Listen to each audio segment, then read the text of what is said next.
आपने पा मूवी ज़रूर देखी होगी जिसमें अमिताभ बच्चन ने एक छोटे बच्चे का रोल प्ले किया है। एक छोटा बच्चा जो कि जल्दी ही बूढ़ा दिखाई दे रहा है, लेकिन कैसे एक छोटा बच्चा बूढ़ा दिखाई दे सकता है? ये सिर्फ फ़िल्म नहीं थी, ये एक रियल जेनेटिक डिसऑर्डर पर आधारित फ़िल्म थी। एक रियल जेनेटिक डिसऑर्डर जिसे हम प्रोजेरिया कहते हैं। प्रोजेरिया डिसीज़ के अंदर या प्रोजेरिया डिसऑर्डर के अंदर जो बॉडी की सेल्स होती है वो 8 से 10 गुना तेज़ी से बूढ़ी होने लगती है। इस प्रोजेरिया का पूरा नाम या साइंटिफिक नेम होता है हचिंसन-गिलफोर्ड प्रोजेरिया सिंड्रोम।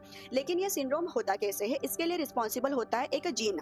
बॉडी के अंदर LMNA नाम का एक जीन होता है जो एक प्रोटीन बनाता है जिसे कहते हैं लेमिन ए। इस लेमिन ए प्रोटीन का काम होता है सेल के न्यूक्लियस को रेगुलेट करना, सेल के न्यूक्लियस को सपोर्ट प्रोवाइड करना, सेल के स्ट्रक्चर को सपोर्ट प्रोवाइड करना।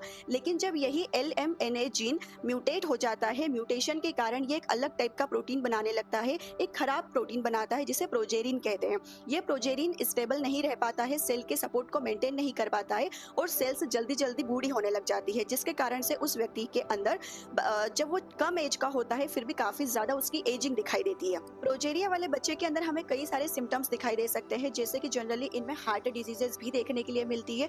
गंजापन मतलब हेयर लॉस बहुत ज्यादा होता है। रिंकल्ड वाली स्किन होती है, जो ग्रोथ होती है बॉडी की वो कई बार रुक जाती है।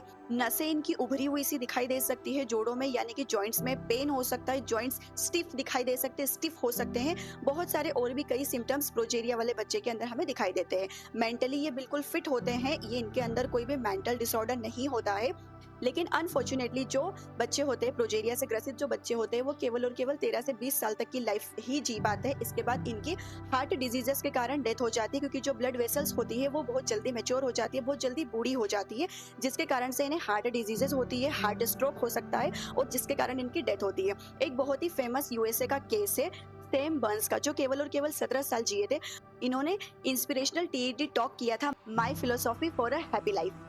अगर आपने इससे रिलेटेड कोई केस अपने आसपास देखा है तो कमेंट्स में उसके बारे में जरूर बताएं। Thank you for watching this video.